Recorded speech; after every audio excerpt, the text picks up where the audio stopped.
नमस्ते बच्चों, क्या हाल चाल है? कैसे आप सब लोग? बच्चों, हम लोग कंप्लीट अंतिम वार तक पहुंच ही गए हैं।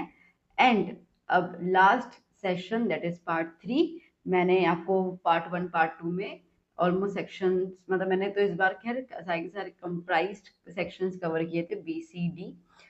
लास्ट पार्ट 3 अब करने जा रहे हैं।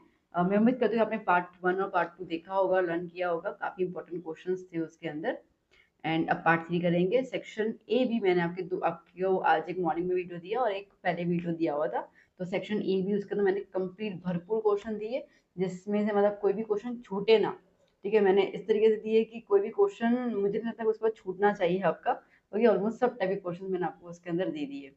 तो चलिए देखते हैं अभी last things and last video of science.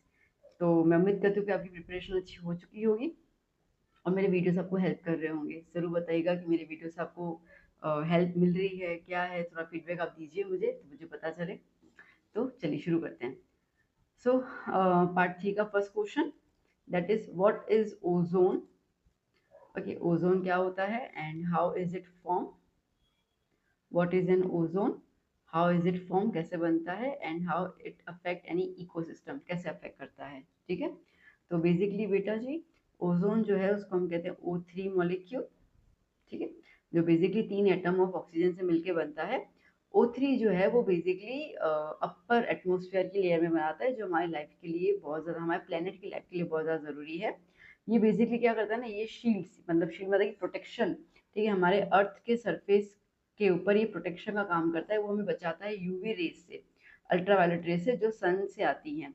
Okay, तो ये रेस बहुत खतरनाक होती है। हमारे स्किन कैंसर या कैटरेक्ट जैसी बीमारी जो है वो हमारे बॉडी में कर लेती है। यहाँ तक कि वो हमारे क्रॉप्स को भी डैमेज करती है। ये क्वेश्चन है ना कि इकोसिस्टम को कैसे अफेक्ट करता है, तो वही बता रही हूँ।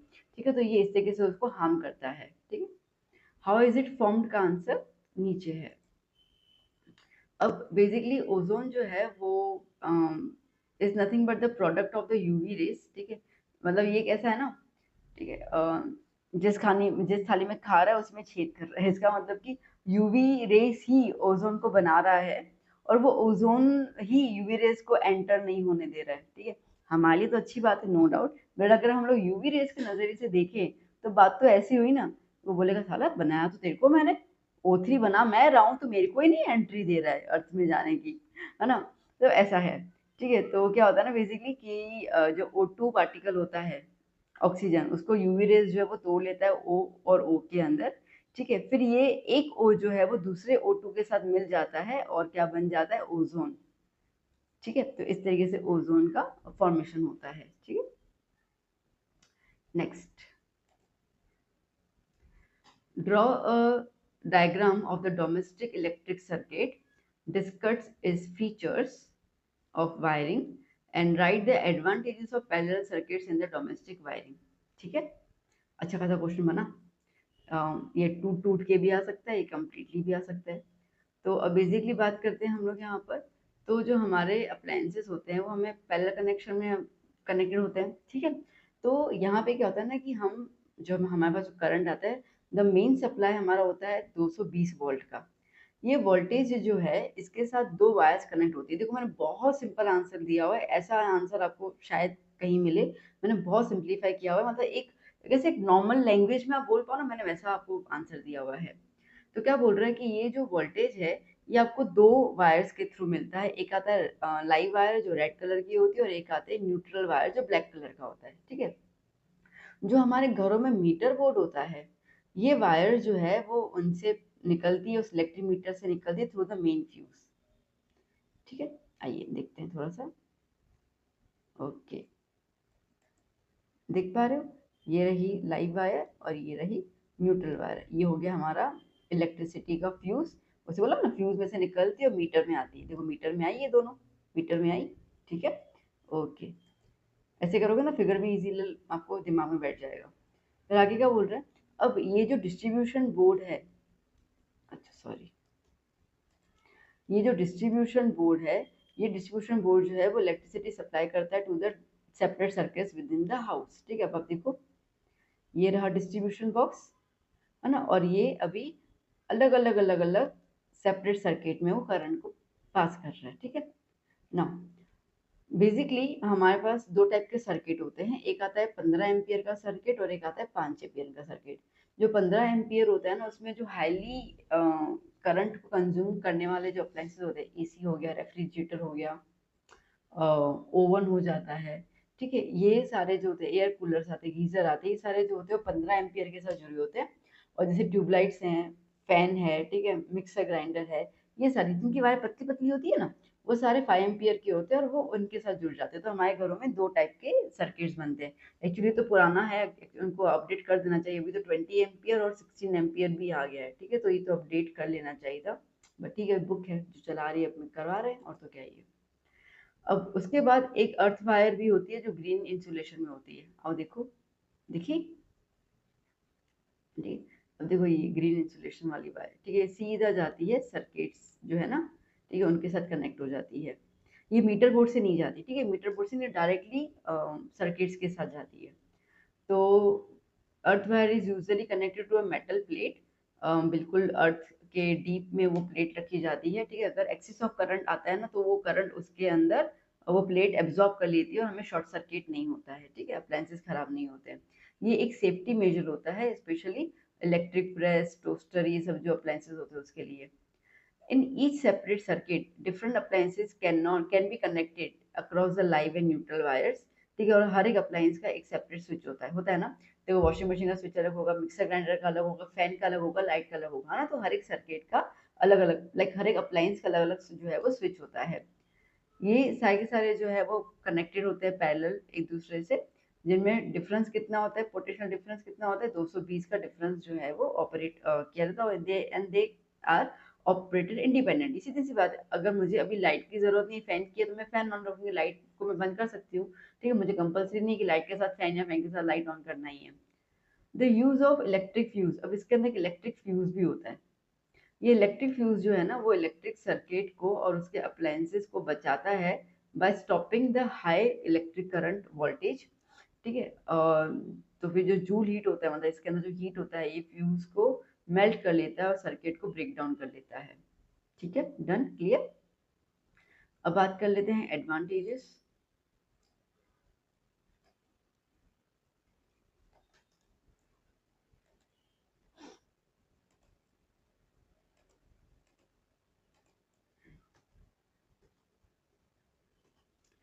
ठीक है ना, एडवांटेजेस ऑफ पैरेलल सर्किट्स क्या है।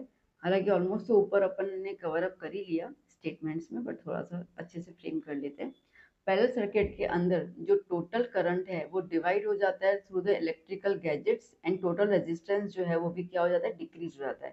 ठीक है, अब आपको पता है पैरेलल कनेक्शन कैसा होता है ना, वो ऐसा होता है ना, 1/R is equals to 1/R1 plus 1/R2 and so on, ठीक है। तो क्या होता है, रेजिस्टेंस को 1 बाय करोगे तो कम हो जाएगा रेजिस्टेंस, है ना, तो डिक्रीज कर लेते हैं हम लोग। तो इससे क्या होता है ना कि हर एक जो गैजेट होता है उसका रेजिस्टेंस अलग अलग होता है, तो उसको जितना करंट चाहिए ना उतना ही करंट वो लेता है अपने पावर्स के पावर रेटिंग के हिसाब से। पैरेलल सर्किट के अंदर हर एक इलेक्ट्रिक अप्लायंसेस जो है उसको सेम वोल्टेज मिलता है, ठीक है। तो इससे क्या होता है ना कि हर अप्लायंसेस जो है वो अच्छे से काम करता है, वोल्टेज सबको सेम मिलता है ना। तो कोई भी ऐसे ब्लिंक नहीं होता है, ऐसे नहीं कि वो शाइन करना चाहिए वो शाइन नहीं हो रहा है, लाइट जिसकी जितनी उसकी कैपेसिटी है वो उतनी लाइट अपने को देगा। अगर एक अप्लायंसेस भी काम करना बंद कर लेगा, ठीक है, तो दूसरा अप्लायंस को कोई फर्क नहीं पड़ता है उससे, ओके, वो कंटिन्यू करता ही है। Each appliance has its own switch, ठीक है, जिसकी वजह से हम उसको turn on and turn off कर सकते हैं इंडिपेंडेंटली, जिससे दूसरे अप्लायंसेस को कोई फर्क नहीं पड़ता, ठीक है। तो ये ऑलमोस्ट पॉइंट्स पर कवर हो ही गए थे, बट ठीक है, चलो। Now next question, explain the tetravalency and catenation nature of carbon. ठीक है, अब टेट्रावैलेंसी मतलब क्या होता है, देखो टेट्रा, टेट्रा मतलब चार, तो इसका मतलब कि कार्बन एटम्स के पास चार दूसरे एटम्स के साथ कंबाइन होने की कैपेसिटी है, उसको हम बोलते हैं टेट्रावैलेंसी, ठीक है। तो carbon has 4 valence electrons, valence मतलब आउटरमोस्ट इलेक्ट्रॉन्स, और वो अपने चारों इलेक्ट्रॉन्स को शेयर करके, ठीक है, दूसरे के साथ वो कंबाइन हो सकता है। इसके लिए कार्बन की इस प्रॉपर्टी को हम लोग बोलते हैं टेट्रावैलेंसी, ठीक है। जैसे आप देख पा रहे हैं यहाँ पर कार्बन के पास 6 कार्बन है, तो 2,4 का इलेक्ट्रॉनिक कॉन्फ़िगरेशन, ठीक है। तो कार्बन के पास 4 खाली जगह है, ये इन खाली जगहों के साथ किसी के साथ भी मिल सकता है, ठीक है, इनके साथ किसी के साथ भी वो कंबाइन हो सकता है, यहाँ तक कि खुद के साथ भी कंबाइन हो सकता है वो, ठीक है, और कंपाउंड फ्रेम कर सकता है। तो ये प्रॉपर्टी सिर्फ और सिर्फ कार्बन के पास है। फिर दूसरी एक उसकी वर्सेटाइल प्रॉपर्टी है, दैट इज द कैटिनेशन। क्या बोला मैंने? कैटिनेशन। कैटिनेशन मतलब खुद से प्यार, ठीक है, इसके आगे पीछे कोई भी नहीं हो ना, उसको कोई फर्क नहीं पड़ता, ठीक है, खुद से तो प्यार कर लेता है। तो कार्बन एटम के पास एक यूनिक प्रॉपर्टी है कि वो खुद के साथ ही लिंकिंग कर लेता है और एक लंबी सी चेन बना लेता है। इस प्रॉपर्टी को हम बोलते हैं कैटिनेशन, ठीक है, खुद को डायमंड की रिंग पहना के रखी हुई है उसने। Catenation is shown by the other elements also, but carbon की प्रॉपर्टी जो है वो बहुत ज्यादा एक्सटेंसिव देखने को मिलती है। नाउ अब इसके अंदर जब वो कंबाइन होता है, ठीक है, तो सिंगल, डबल और ट्रिपल 3 कोवेलेंट बॉन्ड्स बनाता है ये। तो कार्बन कार्बन ऐसे भी सिंगल बॉन्ड बनाएगा, डबल भी बनाएगा, ट्रिपल भी बनाएगा, ठीक है। उसके अलावा वो नाइट्रोजन और ऑक्सीजन के साथ भी कंबाइन होता है, ठीक है, अगर जरूरत पड़े तो। उसके अलावा वो स्ट्रेट चेन भी बनाता है, देख सकते हो, ब्रांच भी बनाता है खुद में ही, और साइक्लिक भी मतलब क्लोज चेन भी बनाता है, ठीक है। तो ये प्रॉपर्टी है उसकी, कौन सी? कैटिनेशन की, ठीक है। तो वो स्ट्रेट चेन के थ्रू भी कनेक्ट हो सकता है आपस में, सी सी सी सी, ठीक है, ये ऐसे सी सी करके ट्रायंगल वाले फॉर्म में भी आ गया, बिल्कुल डन। चलिए next question. A student of 10th standard sitting on the last bench, he find it difficult to read the letters on the board. Okay, find the name of the defect बताना है और उसको diagram के through represent करना है। अब देखो, कोई भी objects appear to be blurred, ठीक है, अगर आपको, अगर स्टूडेंट को डिस्टेंट ऑब्जेक्ट जो है वो ब्लर नजर आ रहा है, विजिबली करेक्ट नहीं है, इसका मतलब कि वो मायोपिक है, ठीक है, उसको मायोपिया की बीमारी है। तो इस केस के अंदर क्या यूज किया जाता है बेटा? कॉन्वेक्स लेंस यूज किया जाता है फॉर द करेक्शन। तो मायोपिया को हम लोग नियर साइटेडनेस भी बोलते हैं, ठीक है। मायोपिया के अंदर प्रॉब्लम क्या आती है? देखो, अब ना आपसे ना कई बार खाली इतना भी पूछ सकते हैं, right the causes of myopia, समझ में आ रहा है? खाली पूछेंगे right the causes of myopia, तो उसमें क्या लिखना है? तो ये वाले 2 पॉइंट लिख देना है, ठीक है। क्या रीजन है मायोपिया होने का? एक तो ये है कि जो आई लेंस होता है वो एक्सेसिव कर्व्ड हो जाता है, ठीक है, वो बहुत ज्यादा यूं कर्व, मतलब यूं की जगह यूं कर्व्ड हो जाता है, ठीक है। और जो आई बॉल होता है ना वो लंबा हो जाता है, एलोंगेट हो जाता है। तो ये 2 प्रॉब्लम आती है। समझ में आएगा? आपको सिर्फ इतना पूछते हैं what are the causes of myopia, तो ये आपका आंसर रहेगा, है ना। इस डिफेक्ट को हम करेक्ट कर सकते हैं bye using the concave lens, पहले ही देख लिया था खैर, ठीक है। तो फिगर आपके सामने है, आप देखिए। तो बेसिकली रेटिना पे बनना चाहिए इमेज, ठीक है, बट ये रेटिना से अंदर की तरफ, नियरर की तरफ बनता है, जिसकी वजह से इमेज ब्लर्ड हो जाता है। जैसे हम कॉनकेव लेंस लगाते हैं, ये क्या हो जाता है? रेटिना की तरफ फिर से रेज को डाइवर्ट कर लेता है, ठीक है। चलिए next, explain combination reaction with the help of example. देखो, कॉम्बिनेशन का मतलब ही वर्ड ही समझ लो ना, जहाँ पे 2 और 2 से ज्यादा रिएक्टेंट्स कंबाइन होकर, ठीक है, एक प्रोडक्ट बनाते हैं, उसको अपन बोलते हैं कॉम्बिनेशन रिएक्शन, ठीक है। ये वाला हटा देती हूँ, कोई मतलब नहीं है, ओके। जैसे एग्जांपल ले लेते हैं हम लोग कि जब मैग्नीशियम बर्न होगा ऑक्सीजन के साथ, तो क्या देगा बेटा जी? मैग्नीशियम ऑक्साइड फॉर्म करेगा। तो देखो, Mg plus O2 gas 2MgO, ठीक है। अच्छा, मैग्नीशियम ऑक्साइड का कलर क्या होता है? व्हाइट कलर होता है। इनकेस अगर पूछ लेते हैं आपसे, तो व्हाइट कलर होता है मैग्नीशियम ऑक्साइड, और मैग्नीशियम का कलर होता है सिल्वरी ग्रे,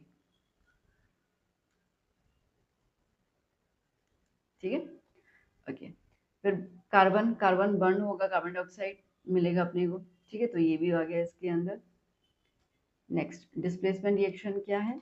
डिस्प्लेसमेंट रिएक्शन मतलब कि एक वीकर जो मेटल है उसको स्ट्रॉन्ग मेटल उसकी जगह से हटा देता है, ठीक है।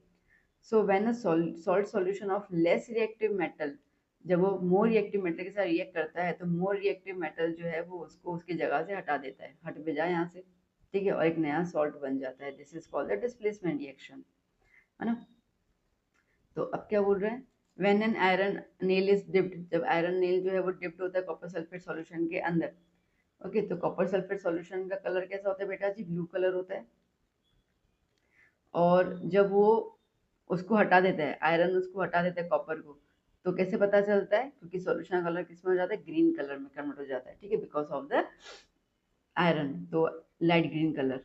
और कॉपर के पार्टिकल्स अपने को अंदर दिखने को मिलते हैं एज अ रेसिड्यू, तो ब्राउन डिपॉजिट्स, ठीक है, वो आपको दिखने को मिलता है। तो ये कलर वेरिएशंस के थ्रू हम लोग जो है वो पहचान जाते हैं कि डिस्प्लेसमेंट रिएक्शन हो गया।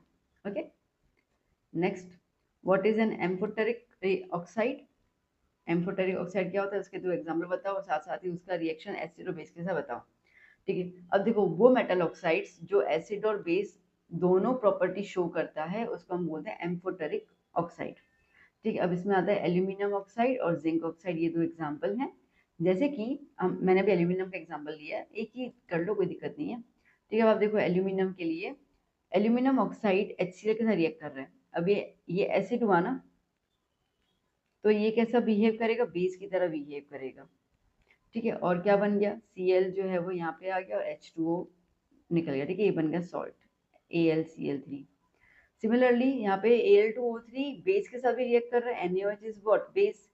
तो जब वो बेस के साथ रिएक्ट करेगा बेटा जी, तो क्या बनाएगा, तो ये खुद कैसे बिहेव करेगा, एसिड, है ना, तो क्या बन गया NaAlO2। अच्छा, कई बार ऐसा भी रहता है आपको 1 मार्क के क्वेश्चन के अंदर, okay, what is the formula of sodium aluminate, तो याद कर लेना। ठीक है, कुछ भी पूछ सकते हैं, प्लस H2O। ओके, सिंपल सा, कुछ इसमें हार्ड फास्ट चीज मैं कुछ दी नहीं है, सिंपल सिंपल सी मैंने चीजें दी हुई है। 2 बार भी सुनोगे ना पूरा वीडियो तो लर्न हो जाएगा, कोई बड़ी बात नहीं है। ठीक, मेल रिप्रोडक्टिव सिस्टम बता दो with the help of diagram. देखो, अब मेल रिप्रोडक्टिव सिस्टम में क्या क्या ऑर्गन्स अवेलेबल होते हैं, टेस्टिस, 2 स्पर्म डक्ट और पीनस। ठीक है, टेस्टिस जो हैं वो एब्डोमिनल कैविटी के बाहर की तरफ होते हैं, किसमें होते हैं, स्क्रोटम में वो पैक्ड होते हैं। ठीक है, ये टेस्टिस जो हैं बेसिकली वो स्पर्म्स प्रोड्यूस करते हैं in the millions, like millions में स्पर्म्स जो है प्रोड्यूस होते हैं। ओके, और हर एक स्पर्म जो है वो टेस्टिस को लीव करता है, वहां से निकल जाता है, स्पर्म डक्ट या वास डिफरेंस में चला जाता है। अब ये जो स्पर्म्स होते हैं ये स्पर्म डक्ट से, ठीक है, देखो अपना थोड़ा सा फिगर देखो, अब ये रहा टेस्टिस, टेस्टिकल मतलब कि टेस्टिस, ठीक है, ये रहा स्क्रोटम, यहाँ पे जो है वो स्पर्म प्रोड्यूस हो रहा है। अब ये आपको दिख रहा है वास डिफरेंस, ये रहा, ठीक है, वायर दिख रहा है ये, तो ये वास डिफरेंस से ये सीधा सीधा सीधा जाएगा, कहाँ पे आएगा, यहाँ पे आएगा। ठीक है, अब देखो यहाँ पे, देखो यहाँ पे उसके पास 2 ग्लैंड है, देखो नाम दिख रहा है प्रोस्टेट, दिखा ये वाला। ठीक है, तो यहाँ पे उसको प्रोस्टेट ग्लैंड मिलेगा और सेमिनल वेसिकल, सेमिनल वेसिकल का नाम इसके अंदर नहीं है, sorry.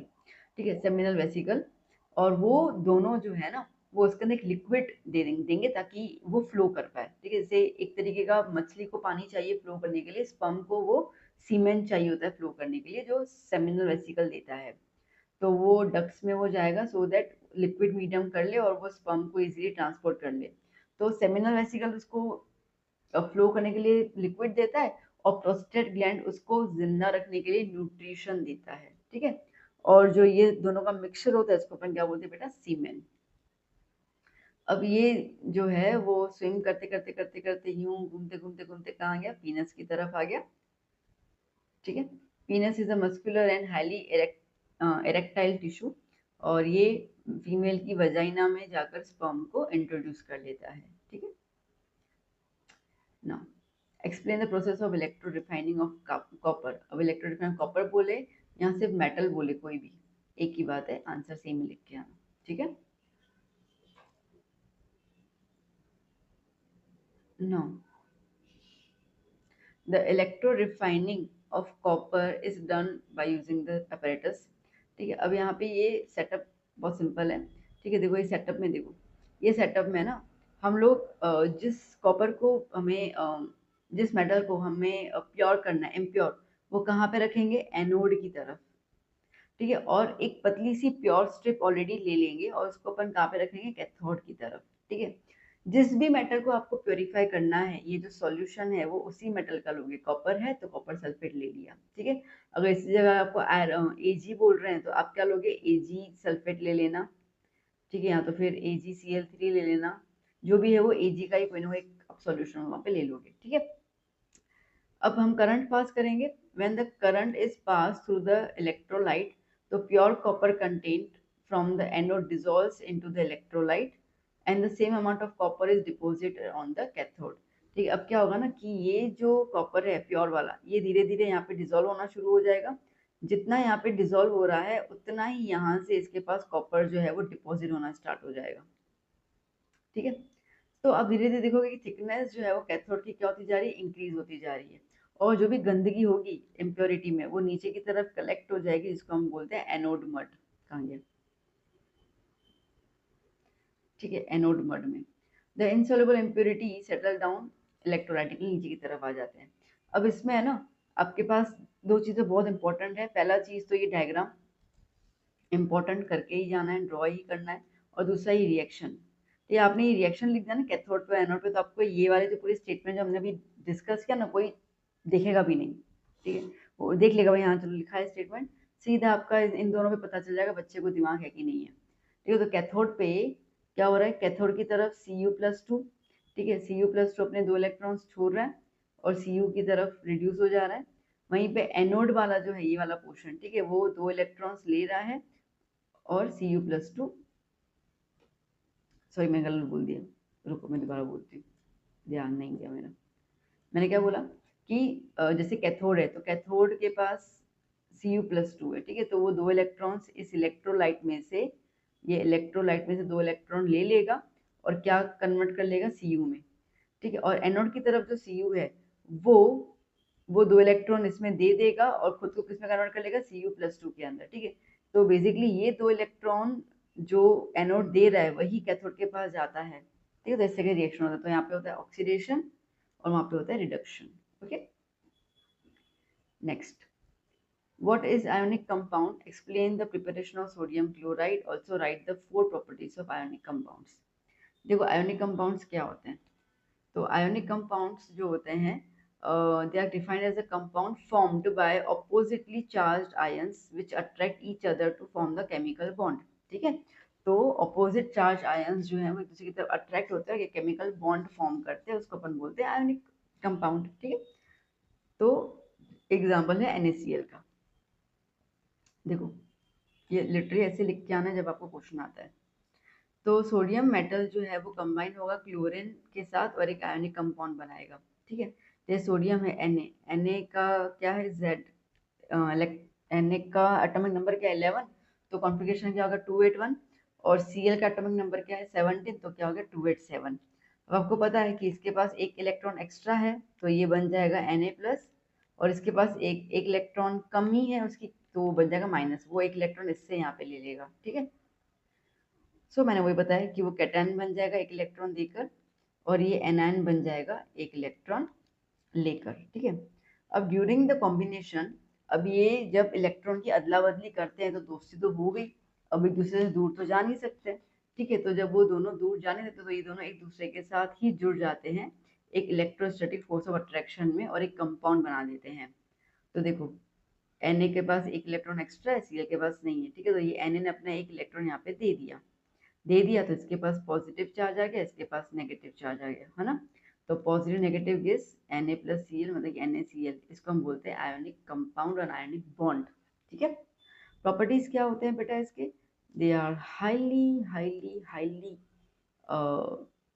Crystalline in solids, brittle in nature. ठीक है, ऐसे बुक्का बुक्का हो जाता है ना, ऐसे तोड़ो तो यूं बुक्के में पाउडर फॉर्म में करना जाता है, वो भी खुरदुरा पाउडर। मेल्टिंग पॉइंट काफी हाई होती है, बॉइलिंग पॉइंट भी हाई होती है, पानी में सॉल्युबल होते हैं, they easily conduct electricity in their solution, but conditions भी एक ही है कि वो मोल्टन स्टेट में होने चाहिए। ठीक है ना, चलिए next,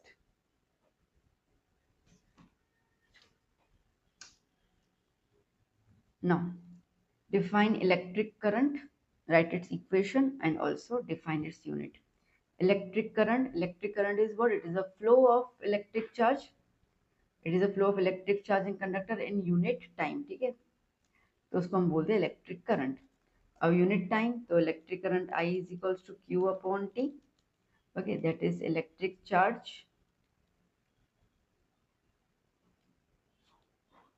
upon time. Okay, that is coulomb upon second. ठीक है। यही कूलम अपन सेकंड जो है इसको अपन क्या बोलते हैं बेटा, एम्पियर। तो यूनिट क्या हो गया बच्चा चीज का, एम्पियर। आपको आता है कि 1 एम्पियर डिफाइन करो, कैसे डिफाइन करोगे? 1 ampere can be defined as a unit of electric current that is equal to the flow of 1 coulomb charge per second. ठीक है, एक सेकंड में, ठीक है, एक सेकंड में 1 कूलम चार्ज एक सेकंड में जब ट्रैवल करता है तो उसको हम बोलते हैं 1 एम्पियर। सिंपल, ठीक है। चलिए next question, what is fusion? Fusion क्या होता है और उसके टाइप्स बताओ। देखो फ्यूजन सीधी सी बात है, टूटना। ठीक है, तो ये वो प्रोसेस होता है जहाँ पे एक यूनिसेलुलर ऑर्गेनिज्म जो है वो दो और दो से ज्यादा डॉटर सेल्स में टूट जाता है। ये सिर्फ और सिर्फ एसेक्सुअल रिप्रोडक्शन में होता है। दो टाइप के फ्यूजन होते हैं, binary fusion and multiple fusion. ठीक है, बाइनरी का मतलब ये है कि एक सेल आया मार्केट में, ठीक है, और वो सेल डिवाइड होके दो सेल में कन्वर्ट हो जाएगा, तो बाइनरी फ्यूजन। ठीक है, तो a single cell divides into two cells, it occurs during the favourable condition. अब ये कौन करेगा, अमीबा, पैरामीशियम, यूग्लिना। ठीक है, मल्टीपल फ्यूजन की बात करते हैं तो इसमें क्या होता है ना कि एक ही टाइम में, एक्चुअली डिवीजन तो ऐसा ही होता है, बट क्या होता है ना इसमें, इसमें ना एक सिस्ट बनता है, सिस्ट मतलब कवरिंग बनती है, और इस कवरिंग में एक सेल जो है वो डिवाइड हो जाके दो बनेगा। ठीक है, दो जो है वो चार बनाएंगे। ठीक है, चार जो है वो आठ बनाएंगे। ऐसे करते करते करते ये पूरे के पूरे सेल्स बन जाते हैं। एक प्रेशर क्रिएट होता है, वो भी सिस्ट टूट जाता है। ठीक है, तो जब ये सिस्ट टूट जाता है तो इसमें से ये सारे के सारे जो सेल्स हैं, डॉटर सेल्स, वो एक साथ बाहर निकलते हैं। तो इसके लिए इसको मल्टीपल फ्यूजन बोलते हैं। होता तो बाइनरी है, बट ये एक साथ जब बाहर निकलते हैं, that's why it is called the multiple fusion. ठीक है, so dividing parent body into several daughter cells, in this parent nucleus repeatedly divide और वहाँ पे collection of daughter cells आ जाते हैं। प्लाज्मोडियम और yeast are the best examples। ठीक है, next explain menstruation। अब the cyclic event that takes place during the reproductive period of a woman's life। ठीक है, एक औरत की जिंदगी में एक पूरा साइक्लिक एक इवेंट आता है, एक अच्छे खासे अरसे तक चलता है, इसको हम मेंस्ट्रुअल साइकिल बोलते हैं। फीमेल्स के अंदर ये साइकिल जो है वो 11 से 13 साल की एज में स्टार्ट हो जाता है, इसको पुबर्टी कहते हैं। ओके, पुबर्टी में जैसे ही लड़की आती है तो ये साइकिल स्टार्ट हो जाती है। जब पहली बारी साइकिल होती है उसको मिनार्के कहते हैं हम लोग। ठीक है, ये 50 साल के आसपास तक चलती है, और जब वो खत्म होने को आती है पूरी साइकिल तो उसको हम बोलते हैं मेनोपॉज। ठीक है, ये हर मंथ रिपीटेटेड होता है, और लाइक फिजियोलॉजिकली अगर हम देखें तो ये 28 दिन में फिर से ये साइकिल रिपीट होती है। ठीक है, 28 दिन में साइकिल रिपीट मतलब कि समझो कि एक मंथ में लेफ्ट साइड के ओवरी से एग रिलीज हुआ, 28 डेज के बाद वो राइट साइड के ओवरी से रिलीज होगा। ठीक है, तो ये पूरा साइकिल चलता रहता है।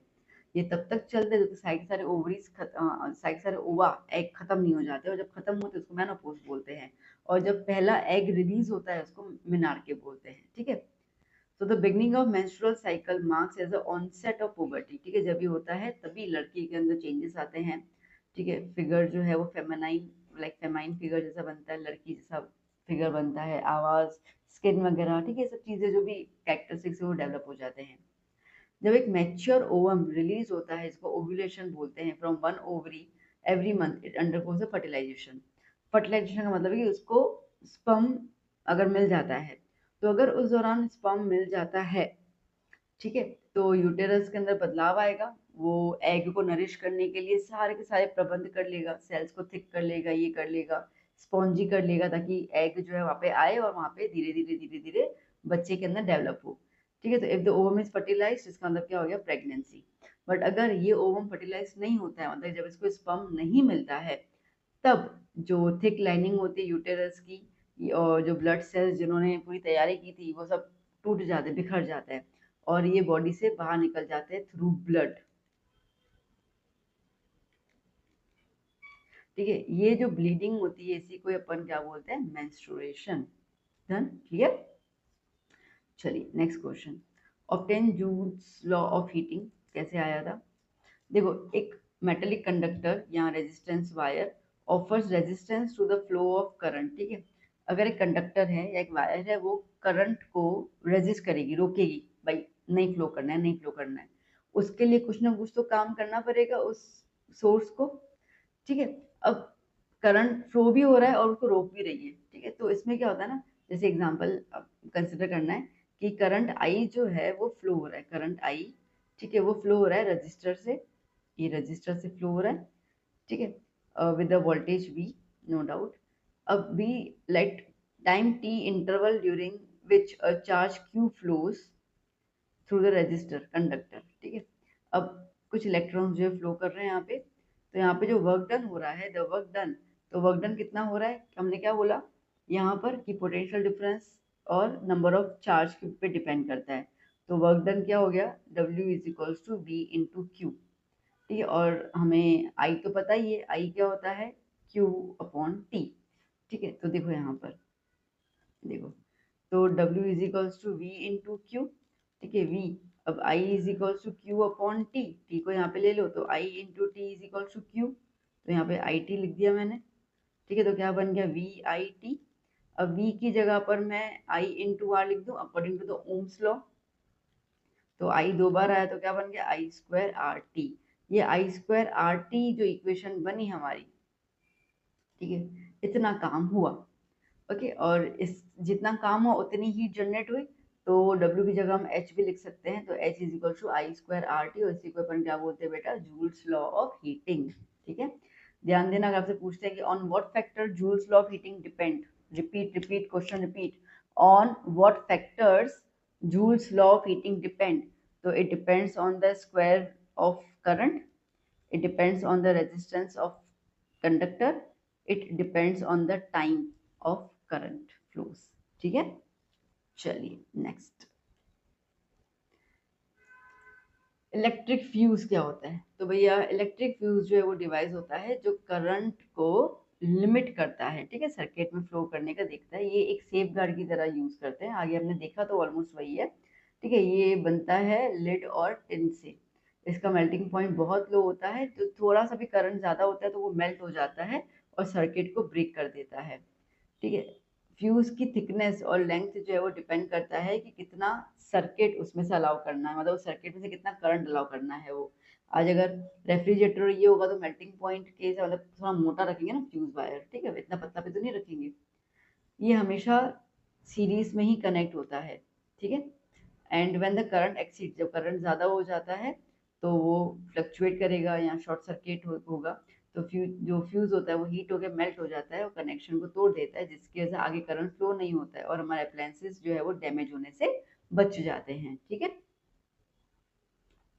Next, explain the extraction of metals in the middle of the reactivity series. अब देखो मिडल रिएक्टिविटी सीरीज में कौन कौन से होते हैं, आयरन, लेड, जिंक, कॉपर, ये मॉडरेटरी रिएक्टिव होते हैं।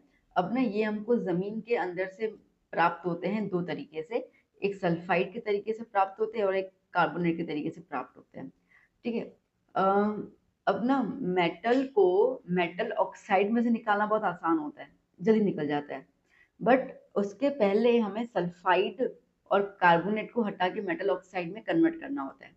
बात समझ में आई, ठीक है, मैंने क्या बोला, तो जैसे कि मेटल सल्फाइड है, यहाँ तो भी मेटल कार्बोनेट है, ओके। इसको पहले हम लोग रिएक्ट करेंगे, आगे क्या प्रोसीजर है बताती हूँ मैं, उससे हम लोग इसको लेके आएंगे मेटल ऑक्साइड के अंदर, और फिर मेटल ऑक्साइड में से मेटल एक्सट्रैक्ट करना आसान होता है, तो ये 3 स्टेप में जाता है एक्चुअली। अब ये 3 स्टेप में क्या होता है, जैसे कि जो सल्फाइड ओर्स होते हैं उनको हम कन्वर्ट करते हैं ऑक्साइड्स के अंदर बाय हीटिंग स्ट्रांगली, ठीक है, बहुत अच्छे खासा एक्सेस ऑफ एयर में उसको हीट करते हैं, उसको हम बोलते हैं रोस्टिंग। रोस्टिंग मतलब मम्मी के ममरे सेकती हैं, ठीक है, बिना तेल डाले ऐसे गर्म तवे पर, उसको रोस्टिंग बोलते हैं। तो वहाँ पे हम लोग मेटल सल्फाइड को ऐसे रोस्ट करते हैं, तो वो कन्वर्ट हो जाता है मेटल ऑक्साइड के अंदर। और जो कार्बोनेट वाला कंपाउंड होता है कार्बोनेट, ठीक है, तो कार्बोनेट को भी सेम हम हीट करते हैं, बट वहाँ पे एयर का लिमिट रखते हैं, ध्यान देना वहाँ पे एयर का एक लिमिटेशन होता है, और रोस्टिंग में एयर धूमधाम से जितनी देनी है तो that is called the calcination, ठीक है। अब इन दोनों के अंदर देखो रिएक्शन, जिंक सल्फाइड और जिंक कार्बोनेट दोनों को हीट किया, क्या बन गया, जिंक ऑक्साइड, जिंक ऑक्साइड, इसमें मिला सल्फर डाइऑक्साइड, इसमें मिला कार्बन डाइऑक्साइड, ठीक है। अब ये दोनों के अंदर जिंक ऑक्साइड बन गया। अब ये जिंक ऑक्साइड को हम लोग कार्बन के साथ रिएक्ट करेंगे because carbon is a reducing agent, ठीक है, और वो कन्वर्ट कर लेगा जिंक को और सीओ को लेके भाग जाएगा, बन गया अपना जिंक, ठीक है। तो बिसाइड्स यूजिंग कार्बन, अब कार्बन नहीं यूज करना है तो उसके अलावा हमारे पास सोडियम, कैल्शियम, एल्यूमिनियम भी है जो रिड्यूसिंग एजेंट की तरह यूज होते हैं, जैसे कि मैंगनीज, ठीक है। मैंगनीज डाइऑक्साइड को अगर हम एल्यूमिनियम के साथ रिएक्ट करते हैं तो अपने को मैंगनीज मिल जाता है, ठीक है। ये रिएक्शन ध्यान देना, इसके साथ थोड़ा सा आपको एग्जाम्पल के तौर पे लिख सकना है, ठीक है, डन। आई होप क्लियर हो गया अच्छे से ना। तो 3 मेन रिएक्शन है इसके अंदर, रोस्टिंग, कैल्सिनेशन एंड ऑक्साइड वाला, ठीक है। नीचे वाला नहीं भी लिखो चलेगा, कोई इशू नहीं है उसके अंदर। Next, explain sexual reproduction in the flowering plants, ठीक है। फ्लावरिंग प्लांट्स में सेक्सुअल रिप्रोडक्शन हमें एक्सप्लेन करना है। देखो, सेक्सुअल रिप्रोडक्शन फ्लावरिंग प्लांट्स में तब होता है जब मेल और फीमेल गैमेट्स कंबाइन होते हैं, ठीक है। और इस प्रोसेस में क्या क्या आता है, पॉलिनेशन आएगा, फर्टिलाइजेशन आएगा और सीड डेवलपमेंट आएगा, 3 स्टेप में ये प्रोसीजर रहता है। अब सबसे पहले बात करते हैं पॉलिनेशन की, ठीक है। पॉलिनेशन क्या होता है भैया जी, तो पॉलिनेशन इसका मतलब कि पोलन ग्रेन्स जो हैं वो एंथर में प्रोड्यूस हो जाता है, ठीक है। और ये पोलन ग्रेन्स जो है वो ये रहा स्टिग्मा, ठीक है। ये स्टिग्मा के साथ वो चिपक जाता है पोलन ग्रेन,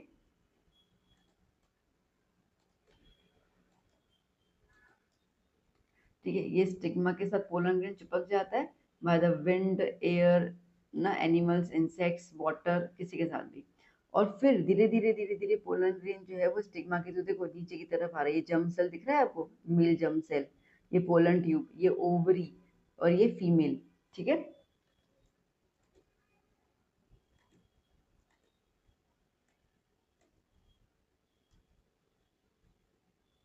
ठीक है ना।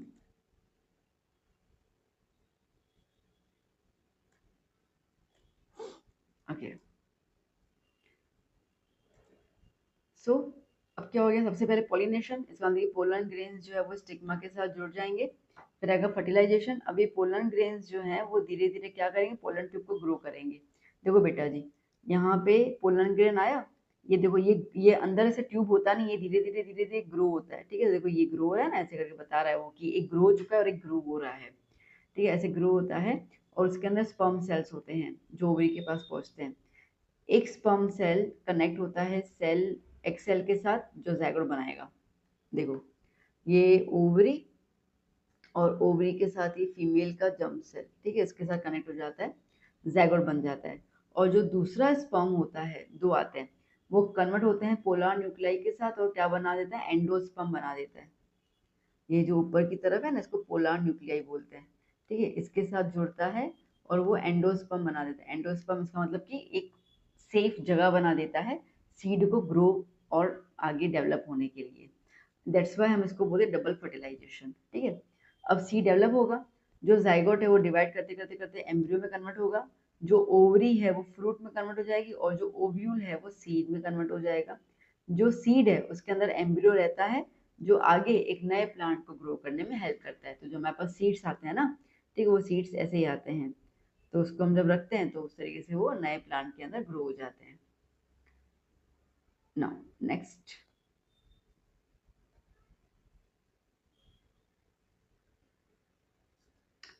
फ्लावर्स 2 टाइप के आते हैं, bisexual and unisexual. Bisexual flowers के पास मेल और फीमेल पार्ट दोनों होते हैं, यूनि के पास ईदर मेल और फीमेल, ठीक है। Now describe the methods to control the human population. अब एक आता है हमारे पास बैरियर मेथड, एक है केमिकल मेथड, एक है आईयूसीडी मतलब कि इंट्रा इंट्रायूटेराइन कॉन्ट्रासेप्टिव डिवाइस, और एक होता है सर्जिकल मेथड, ठीक है।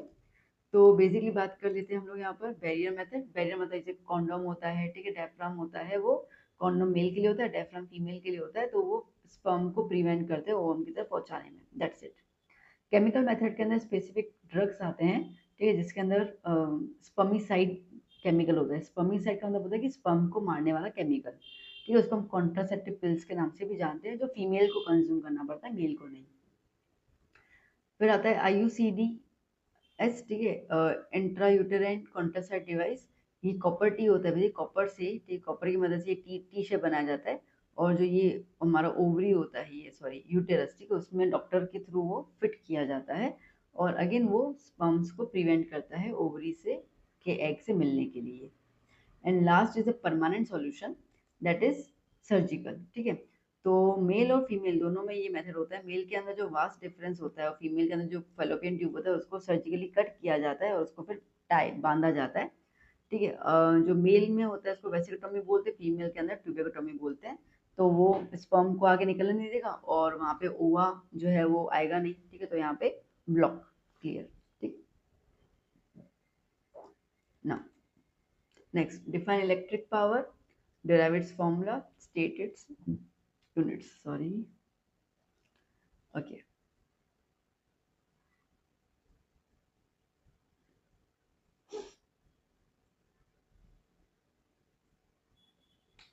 Now, electric power that is कि कितना वर्क डन हो रहा है, कितना एनर्जी यूज हो रहा है विद रेस्पेक्ट टू टाइम, ठीक है। तो आप इसको डिफाइन कर सकते हो ऐसे,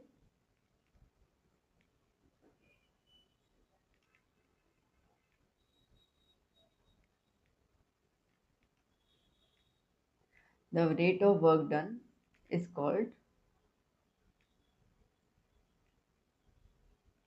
इलेक्ट्रिक पावर। ओके, सो एसआई यूनिट क्या है इसका? इसका एसआई यूनिट होता है जूल एनर्जी का, ठीक है। दैट मीन्स कि जूल पर सेकंड जो ये वर्क डन है ना, ठीक है। तो ये जूल पर सेकंड। अब ये जूल पर सेकंड को हम लोग क्या बोलते हैं? वॉट। ओके, तो it has a special name what, ठीक है। 1 वॉट इक्वल्स टू 1 जूल पर 1 सेकंड। ओके, अब फॉर्मूला डिराइव करनी है इसकी। तो बेसिकली वर्क डन क्या हो जाएगा? वर्क डन है वी आई टी। अब अपने आगे भी देखा था, ठीक है। तो v की जगह i लगा दिया, v की जगह अपने लगा दिया आई स्क्वायर आर टी बन गया। ओके, अब ये बेसिकली आई की जगह पर लगा देते हैं हम लोग वी आर। चलो करती हूँ मैं यहाँ पर, समझ में नहीं आएगा।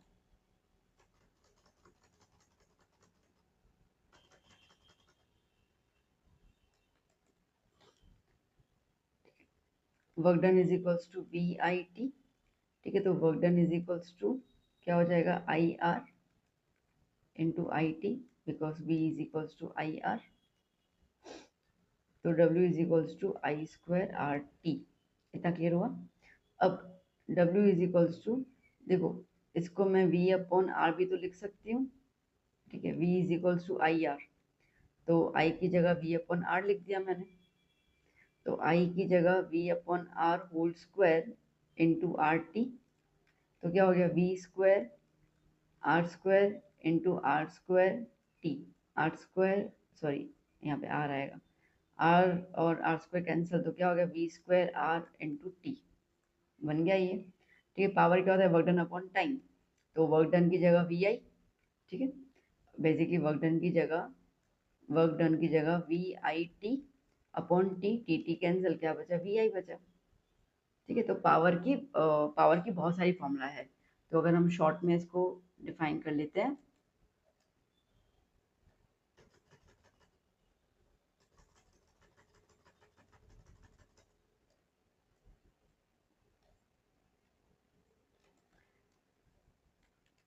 सो पावर की एक फॉर्मूला है तुम्हारे पास V W P is equal to work done upon time. Power की दूसरी फॉर्मूला बनेगी आपके पास v इंटू आई। पावर की तीसरी फॉर्मूला बनेगी आपके पास v स्क्वायर बाय आर, ठीक है। चौथी बन रही है बस, ठीक है, v स्क्वायर बाय आर काफी है बस। चलो ये तीन का आपको डिराइव कर लेना है, दैट्स इट, ठीक है। Now next question, describe with diagram human female reproductive system.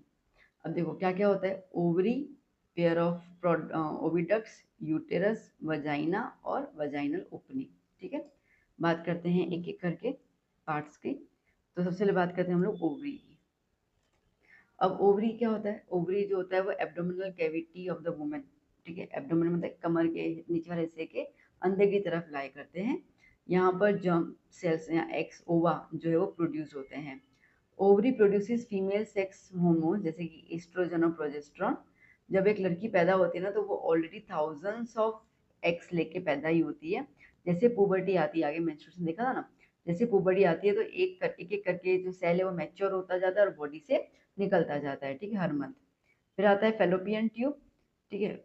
अब फेलोपियन ट्यूब क्या होता है, वो ओवरी जो है वो फेलोपियन ट्यूब में आएगी, मतलब ओविडक्ट में आएगी, जो बेसिकली कनेक्टेड नहीं होता। ओवरीज के साथ याद करना, बहुत सारे बच्चे यूं ऐसे ना ऐसे चिपका देते हैं, चिपकाने नहीं है, यूं करके रखना होता है फिगर में, ठीक है।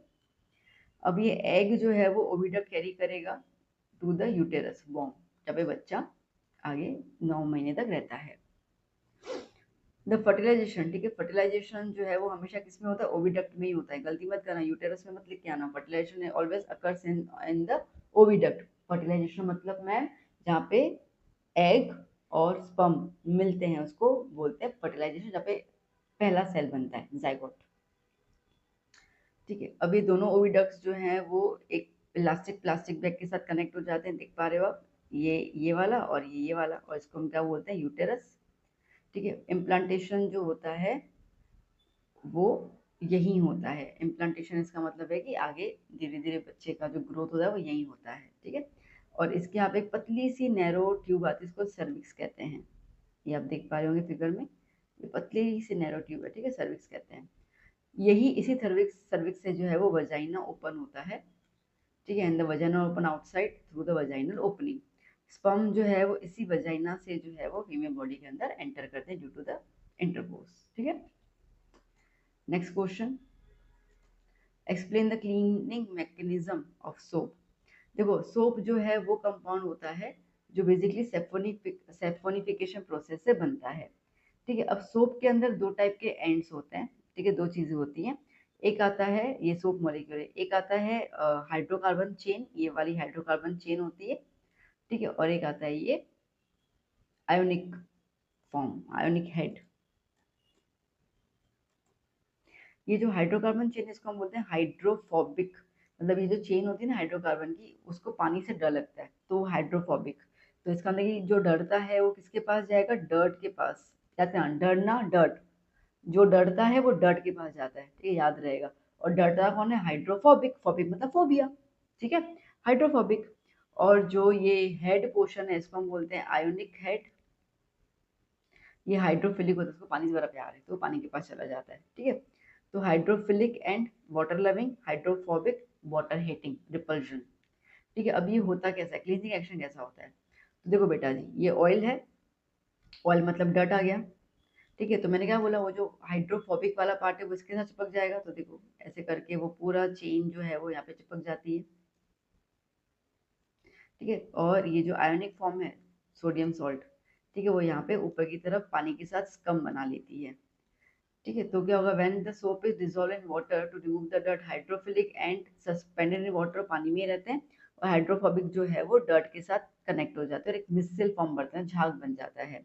इस तरीके से धीरे धीरे धीरे धीरे क्या होता है ना, ये जो Na+ है वो पानी के साथ अट्रैक्ट होते होते खींचता है, ठीक है, किसको खींचेगा, वो इसके एंड पार्ट को खींचेगा, ठीक है। अभी एंड पार्ट कनेक्टेड है ऑयल के साथ, तो वो ऑयल से तब क्या करता है कि वो उसको खींचेगा, तो ऐसे करते करते कपड़ों से जो है वो ऑयल डर्ट जो भी है वो बाहर निकल जाता है, और इस तरीके से जो हमारे क्लोथ्स होते हैं वो क्लीन हो जाते हैं, ठीक है, done. Next, right a short note on power of lens. Power of lens का मतलब है कि एक लेंस के पास कितनी कैपेसिटी है कि वो रेस को कॉन्वर्ज करे या डाइवर्ज करे, ठीक है। So the efficiency of a lens which can converge और डाइवर्ज द लाइट रेस, उसको हम पावर के फॉर्म में बोलते हैं, that is the focal length का रेसिप्रोकल। वो आपको पता ही है, हमने सुबह से लेकर कल भी बहुत सारे हमने न्यूमेरिकल्स किए इसके, ठीक है। इसका यूनिट होता है डायोप्टर और ये मुझे मीटर में लेना है। कॉन्वेक्स लेंस के लिए पॉजिटिव होता है और कॉन्केव लेंस के लिए नेगेटिव होता है, ठीक है। Next, state the different types of decomposition reaction, also give the example of any two type. मैंने तो तीनों के तीनों बताए हुए हैं, ठीक है। अब तीन टाइप है, थर्मल, इलेक्ट्रोलाइटिक और फोटोलाइटिक, ठीक है। थर्मल मतलब कि हीट एनर्जी, सिंपल सी बात है, ठीक है। तो with the help of the heat एक मॉलिक्यूल को तोड़ा जाता है into the two single products, उसको हम बोलते हैं थर्मल, ठीक है। ये जनरली एक्सोथर्मिक होता है बिकॉज हम हीट जो है वो देते हैं यहाँ पर, ठीक है। सो अब जैसे कि आप देख सकते हैं कि ये CO2 निकला। This reaction is commonly used in the industries for the cement production, ठीक है, जहाँ पे ये लाइम का यूज करके सीमेंट बनाते हैं। ओके, ये हमने आज मॉर्निंग के सेशन में भी देखा था। Next is the electrolyte. तो electrolyte decomposition occurs when an electric current is pass through a compound, ठीक है, कंपाउंड में जब इलेक्ट्रिक करंट पास करते हो तो वो एक सिंगल कंपाउंड को एलिमेंट्स में डिवाइड कर लेते हैं, उसको हम बोलते हैं इलेक्ट्रोलाइट डिकम्पोजिशन। ये एंडोथर्मिक होता है, ठीक है। देखो अब देखो सीधी सीधी बात बेटा, हाइड्रोजन है मतलब वाटर है, अगर आप वाटर को हीट दोगे तो क्या करेगा, लिक्विड से कन्वर्ट होगा वेपर के अंदर, दैट्स इट। क्या उसमें H2 टूटेगा ना, बिल्कुल नहीं, ठीक है। H2O लिक्विड से H2O गैस बन जाएगा, H और O अलग नहीं होगा, तो इनको अलग करने के लिए हमें इलेक्ट्रिसिटी की जरूरत होती है, इलेक्ट्रिक करंट की, तब जाके H और O जो है वो अलग हो जाते हैं, ठीक है। फिर आता है फोटोलाइटिक, मतलब कि फोटोलाइसिस, मतलब कि सनलाइट की मदद से। तो सनलाइट की मदद से आप कॉम्प्लेक्स कंपाउंड को सिंपल सब्सटेंस में डिवाइड कर लेते हो। It is used in black and white photography, ये हमने ऑब्जेक्टिव्स के मॉर्निंग सेशन में देखा था, ठीक है। AgBr क्या बनेगा, Ag और Br बनेगा, ठीक है, डन। चलिए next, what is rancidity. What is the general name of chemicals which are added to the fat and oil containing food to prevent the rancidity? कोई भी दो मेथड बताइए उसे बचने के लिए। और how is corrosion different from rusting. बाबा रे, इतने सारे क्वेश्चन इकट्ठे। देखो, ऑयल और फैट जो है, जो भी खाने में होता है, जब उसको खुला रख देते हैं हम लोग तो वो एयर के साथ रिएक्ट कर लेता है और वो ऑक्सीडाइज हो जाता है, मतलब कि ऑक्सीजन को अपनी तरफ खींच लेता है। जब वो ऑक्सीजन को अपनी तरफ अट्रैक्ट कर लेता है तब वो क्या बन जाता है, बदबूदार, मतलब रेंसिड। उस प्रोसेस को हम बोलते हैं रेंसिडिटी। इसके अंदर खाने की स्मेल और टेस्ट जो है वो दोनों खराब हो जाती है। जनरली हम जो केमिकल्स यूज करते हैं उसको हम बोलते हैं एंटीऑक्सीडेंट्स, ठीक है। General name of the chemical is antioxidant. इसमें नाइट्रोजन गैस सबसे ज्यादा यूज किया जाता है, आपको वो आएगा, क्वेश्चन आया भी तो आएगा, वो क्या बोलते हैं अपन, पोटैटो चिप्स में नाइट्रोजन गैस क्यों फ्लश आउट करते हैं, ये वाला चीज है, ठीक है। तो two methods reduce the rancidity, एक तो ये है कि क्लोज कंटेनर में फूड रख दो ताकि कनेक्शन ना हो और रेफ्रिजरेटर में रख दो, और दूसरा एंटीऑक्सीडेंट्स यूज कर लो। कोरोजन और रस्टिंग में डिफरेंस क्या है। देखो, कोरोजन जो होता है ना वो सब मेटल्स में देखने को मिलता है एक्सेप्ट आयरन, और आयरन में जो देखने को मिलता है उसको रस्टिंग बोलते हैं, ठीक है। तो form of layer of compound by the reaction of metal with moisture, acid और gas present in, that is called the corrosion. जबकि रस्टिंग क्या होता है, रस्टिंग में आयरन जो है वो एयर और मॉइस्चर के साथ रिएक्ट करेगा और ब्राउनिश पाउडर बना लेता है, वो रस्ट होता है। कोरोजन में मेटल ईटन अवे नहीं होता। अगर आपके पास घर पे देखना तांबे का लोटा है, जैसे जल चढ़ाते हैं भगवान जी को, तो आप जब साफ करते हो उसके अंदर पैचेस आ जाएंगे ग्रीन कलर के, बट उसको साफ कर ठीक हो जाएगा। बट आयरन में जो रस्ट आता है वो धीरे धीरे, आयरन जो है वो लाइक ईटन है ना, धीरे धीरे वो खोखला हो जाता है और वो ब्रिजेस बिल्डिंग टूट जाती है, वो इसके लिए टूटती है, तो वो रिवर्स बैक नहीं होता है, तो इसके लिए रस्टिंग और कोरोजन में ये डिफरेंस रहता है, ठीक है। Next, give chemical formula and draw the electron dot structure of the following compounds. Ethane, ethane का मॉलिक्यूलर फॉर्मूला होता है C2H6, ठीक है। इसका इलेक्ट्रॉन डॉट स्ट्रक्चर बताना है, ठीक है। सी, ओके, कार्बन के पास टेट्रावैलेंसी होती है ना, ठीक है, तो इसका मतलब कि कार्बन 4 के साथ जुड़ता है, तो एक तो यहाँ जुड़ गया, कार्बन के 4 इलेक्ट्रॉन मैंने यहाँ पे रख दिए, और इस कार्बन के भी 4 इलेक्ट्रॉन मैं यहाँ पे रख देती हूँ, ठीक है। और हाइड्रोजन यहाँ पे रख देते हैं हम लोग, 1 2 3, बीच में तो आएगा नहीं, कार्बन कार्बन ने खुद के साथ ही बॉन्डिंग कर ली है, ठीक है। बन गया इलेक्ट्रॉन डॉट स्ट्रक्चर, ठीक है। अगर आपको इसमें सर्कल बनाना है तो बना लेते हैं। देखो, ये हाइड्रोजन के पास 2 इलेक्ट्रॉन चाहिए तो कोवेलेंट खत्म हो जाएगा, ठीक है। देखो, दो दो दो दो, डन। कार्बन के पास कितने चाहिए होते बेटा जी? 8। देखो, 1 2 3 4 5 6 7 8 बन गया। सिमिलरली यहाँ पे देखो, 1 2 3 4, क्रॉस और डॉट को गिनते जाओ, 5 6 7 8। ठीक है, ये बन गया आपका इलेक्ट्रॉन डॉट स्ट्रक्चर। सेम अपने को करना है इथेनॉइक एसिड के अंदर। ये आप सर्कल ना बनाओ ना, चल जाएगा, कोई दिक्कत नहीं है। Ethanoic acid CH3 COOH। ठीक है, सी, देखो इसका पहले स्ट्रक्चर फॉर्म बना दो, CH3 C double bond OH। ठीक है, ऐसे बनता है ये। ऊपर ऊपर वाले में आप बना सकते थे ऐसे, CHHH।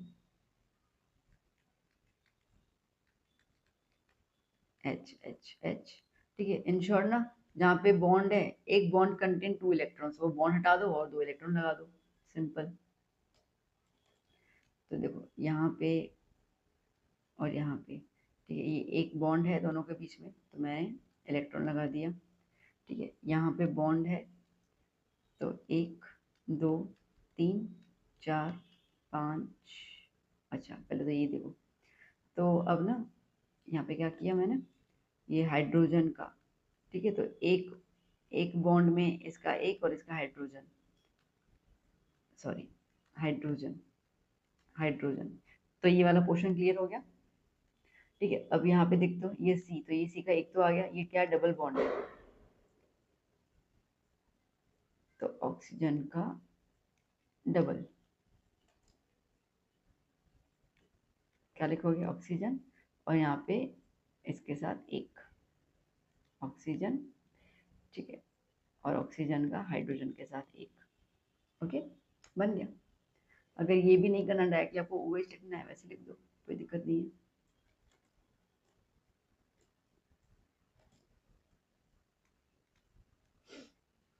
ठीक है, क्लियर। चलिए, what are isomers? Draw the structure formula of isomers of butane. Isomers इसका मतलब कि सेम मॉलिक्यूलर फॉर्मूला पर डिफरेंट स्ट्रक्चर फॉर्मूला। ठीक है, अब मैं आपको ब्यूटेन और पेंटेन दोनों का सिखा देती हूँ। तो ब्यूटेन का फॉर्मूला होता है C4H10। ठीक है, तो देखो एक तो बनेगा N butane, the normal chain, 1 2 3 4। ठीक है, हाइड्रोजन लगाते जाओ हर जगह पे,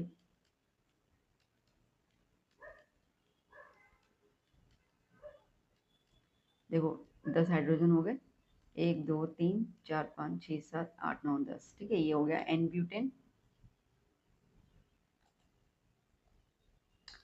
फिर बनता है आइसोब्यूटेन।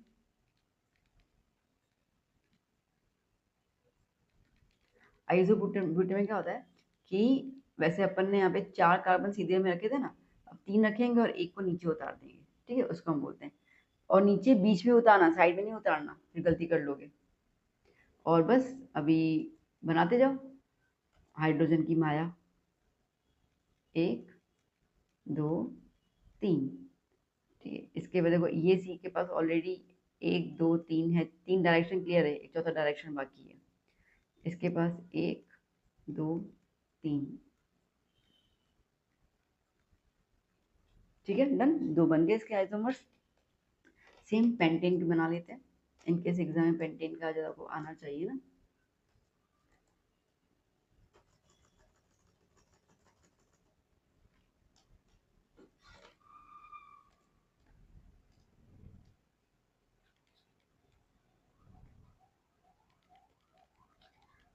पेंटेन होता है C5H12।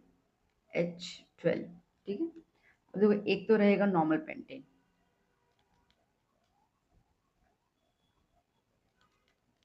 जो आप देख रहे हैं, 1 2 3 4 5, इन सब के साथ हाइड्रोजन लगा दो,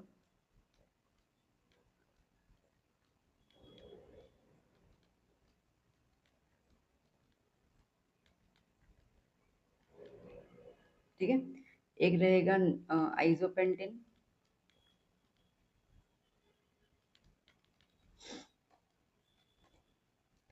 आइसो के अंदर क्या होगा, एक कार्बन नीचे उतर जाएगा, 1 2 3 4, ठीक है, कहीं पे भी बीच में लगा दो, ठीक है, एक कार्बन नीचे उतर गया।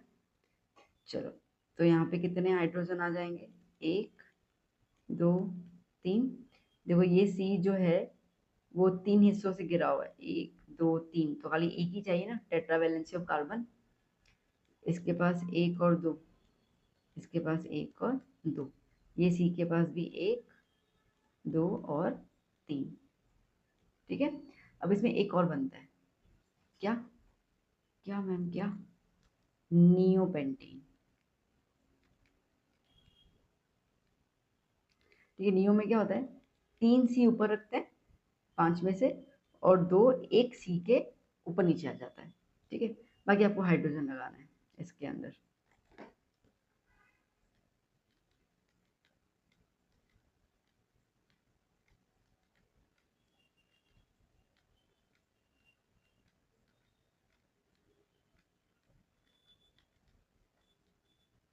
ठीक है, डन, ये 3 आता है। चलिए next question, describe the reaction of zinc granules with the dilute sulfuric acid and also the right equation of zinc with the sodium hydroxide। देखो, अब जिंक जो है ना वो काफी रिएक्टिव एलिमेंट है, तो जब वो हाइड्रोजन के साथ रिएक्ट करेगा तो वो उसमें से लाइक जब वो HCl के साथ रिएक्ट करेगा तो वो हाइड्रोजन को डिस्प्लेस कर लेगा, ठीक है। तो ये फिगर तो मैंने दिया हुआ है। एक्सपेरिमेंट यूँ कह रहा है कि सल्फ्यूरिक एसिड लो या HCl ले लो, जो भी आपको ठीक लगता है। जैसे इन्होंने आपको क्या दिया, सल्फ्यूरिक एसिड दिया हुआ है, अगर HCl बोलते तो HCl ले लेना, क्या ही फर्क पड़ता है, ठीक है। तो एड जिंक ग्रेन्यूल्स इन सच अ वे कि जिंक जो है वो पूरा का पूरा, आप देख पा रहे हो, पूरा का पूरा जो है वो कंप्लीटली इमर्स्ड हो जाना चाहिए किसके अंदर, एसिड के अंदर, ठीक है। इमिडिएटली फिक्स अ कॉर्क, कॉर्क फिक्स करना है, डिलीवरी ट्यूब लगाना है यहाँ पर, ठीक है। अब यहाँ पे क्या होगा, जिंक, जिंक जो है वो रिएक्ट करेगा H2SO4 के साथ, तो जिंक सल्फेट और H2O चला जाएगा। अगर इनकेस एग्जाम में आपको HCl आता है तो कुछ नहीं, सेम ही करना है, जिंक रिएक्ट करेगा Cl के साथ और H2 अलग हो जाएगा, यहाँ पे सिर्फ बैलेंसिंग कर लेना। हाइड्रोजन गैस निकलेगा, ये हाइड्रोजन गैस क्या आवाज करता है, पट पट पट पट पट, पॉप अप साउंड, ठीक है, पॉप साउंड निकालता है। और ये क्या है, it is a type of displacement reaction, ठीक है। अभी कह रहा है कि अगर वो बेस के साथ रिएक्ट करे, जिंक की बेस हुआ ना, बेस के साथ रिएक्ट करेगा तो क्या बनाएगा, तो बनाएगा सोडियम जिंकेट, सोडियम जिंकेट, ठीक है, प्लस हाइड्रोजन गैस। बस इतना ही, इजी इजी है। Next, right the two chemical properties of acid and base. पहले एसिड की देख लेते हैं। जो एसिड में सबसे पहला है, acid plus base gives salt plus water, ये तो बेस में भी ये लिख देना, क्या फर्क पड़ता है।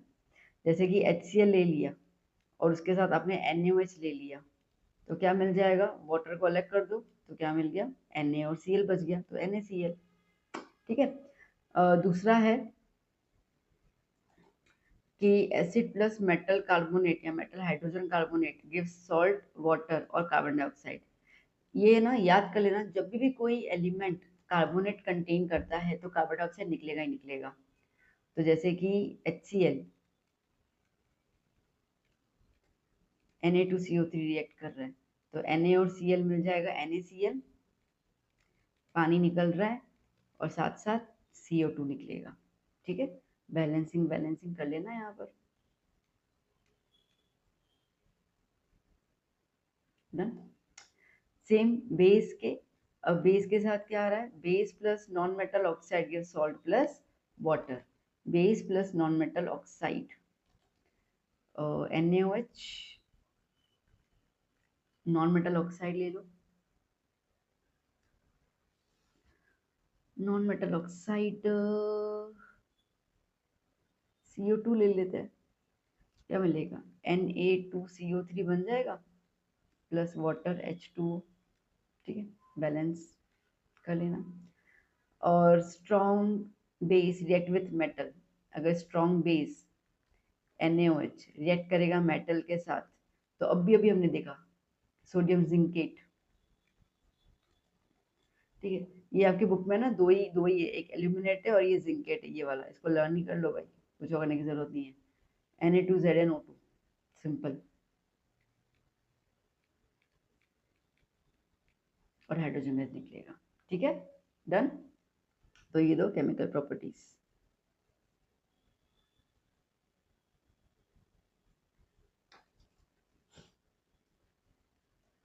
Now next, describe pH scale. देखो पीएच स्केल क्या होता है ना, पीएच स्केल जो है वो ये बताता है कि एसिड और बेस कितना खतरनाक है, स्ट्रेंथ।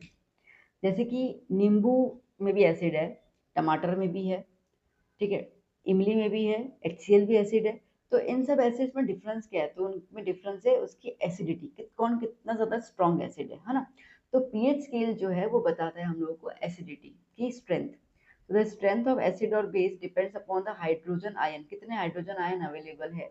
जित अगर देखो, अगर हाइड्रोजन आयन का कॉन्सेंट्रेशन ज्यादा है हाइड्रोक्साइड आयन से, तो सॉल्यूशन है एसिडिक।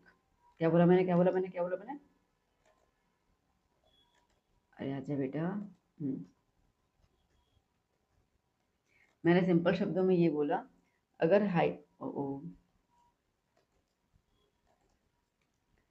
अगर हाइड्रोजन आयन का कॉन्सेंट्रेशन हाइड्रोक्साइड आयन से ज्यादा है तो वो क्या बन जाएगा, acid.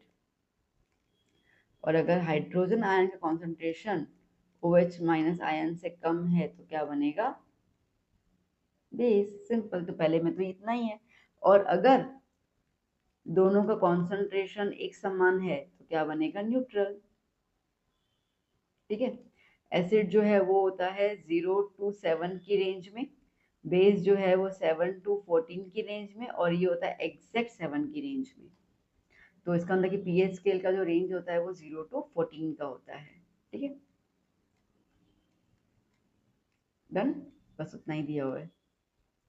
The acidic solution less than 7, greater than 7 मतलब कि बेसिक सॉल्यूशन, इक्वल टू 7 मतलब कि न्यूट्रल।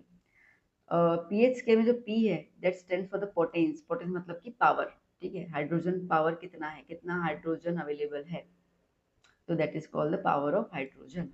ओके, ये आंसर दिखने में लंबा चौड़ा लगता है, बट एक्चुअली स्टेटमेंट आप देखोगे ना बहुत इजी स्टेटमेंट है, खुद के भी फ्रेम कर लो, 2 बार रीड कर लोगे। मैंने जो बताया ना आपको सिंबॉलिक फॉर्म में, उसको आपको राइटिंग फॉर्म में लिखना है, बस इतना ही है। ठीक है, इसके डर मत जाना कि अरे मैम क्या बोल रहे हो, क्या बोल रहे हो, इतना ही है यार। Now next, explain regeneration with example. अब रीजनरेशन का मतलब क्या होता है कि फिर से जनरेट होना। तो regeneration is the development of a complete organism from the parts of the body organisms, जो बेसिकली एक्सीडेंटली या इंजरी के थ्रू कट हो जाता है, ठीक है, तो वो फिर से रीडेवलप्ड हो जाता है। इसका बेस्ट बेस्ट एग्जांपल है प्लेनेरिया। अब प्लेनेरिया हैव द एबिलिटी, ठीक है, जैसे आप देख पा रहे हो फिगर में, बहुत आसान सा फिगर है कि प्लेनेरिया को हम लोगों ने 3 हिस्सों में काट लिया है, खुद कट गया। ठीक है, सर अलग, धर अलग, पिछवाड़ा अलग। ठीक है, ये जो सर है ना, ये फिर से एक नया प्लेनिना बन गया। ठीक है, ये जो धर बना इससे नया प्लेनिना आ गया, और ये जो पिछवाड़ा है उससे भी नया प्लेनिना बन गया। मतलब कि तीनों हिस्सों से नया नया प्लेनिना बन गया, दैट इज कॉल्ड रीजनरेशन, फिर से जनरेट हो गया वो। ठीक है, so planera has the ability to give rise new individuals from the body parts, this process is called the regeneration। अगर पीसेस में कट हो जाता है तो हर एक पीस एक नया प्लेनिना में कन्वर्ट हो जाता है। ठीक है, सिंपल सा ही है। Next, explain thermite process with equation. देखो थर्माइट प्रोसेस क्या होता है, थर्माइट प्रोसेस के अंदर ना ये रिएक्शन याद कर लेना। ठीक है, मस्त रिएक्शन है और आ सकता है, जहाँ पे हम लोग आयरन ऑक्साइड को एल्यूमिनियम से रिएक्ट करते हैं तो आयरन मिलेगा और एल्यूमिनियम ऑक्साइड मिलता है, बहुत ज़्यादा हीट मिलती है।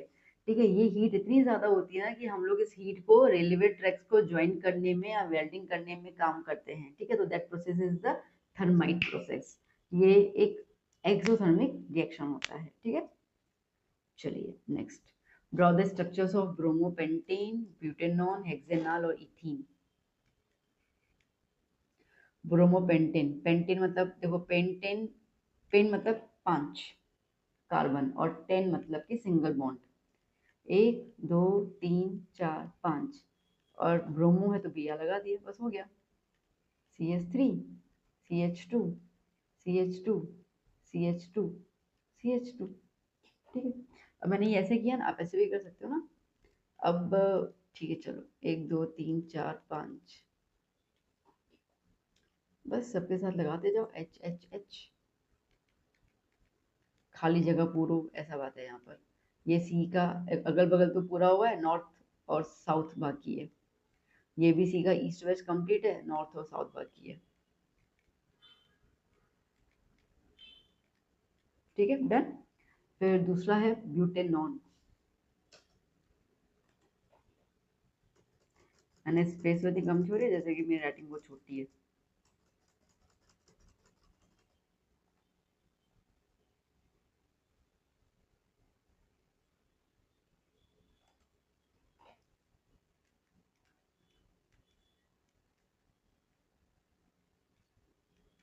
ठीक है, ब्यूटेनॉन।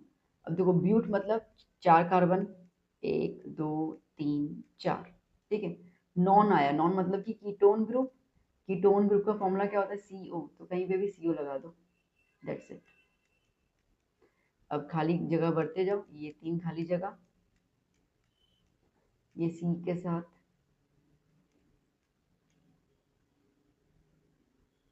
नहीं ये सी के साथ नहीं आएगा, सॉरी, तो फंक्शनल ग्रुप है ना, कार्बन के साथ आता है।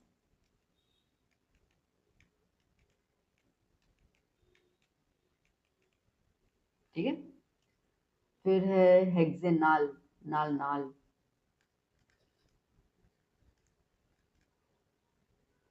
नाल मतलब एल्डिहाइड ग्रुप, एल्डिहाइड मतलब कि सी एच ओ, हेक्स मतलब कि 6 कार्बन। ठीक है, तो बस 1 2 3 4 5 6, और छठवें कार्बन पे सी एच ओ लिख दो।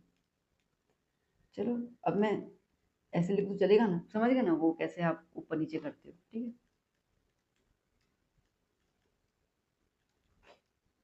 That's it. फिर क्या है, फिर है इथिन। अच्छा, हेलो इथिन। हाँ, तो કેટલું સરળ છે।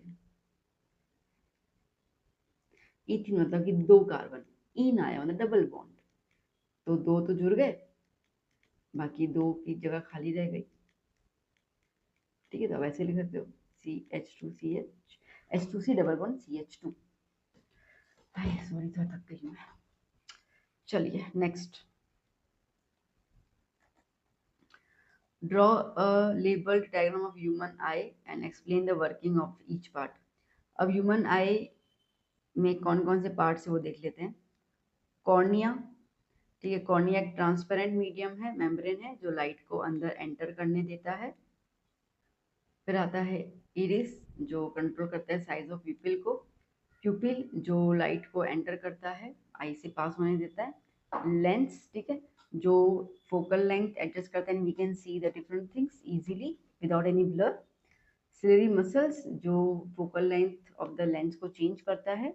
ठीक है, रेटिना वो स्क्रीन जहाँ पे इमेज बनता है।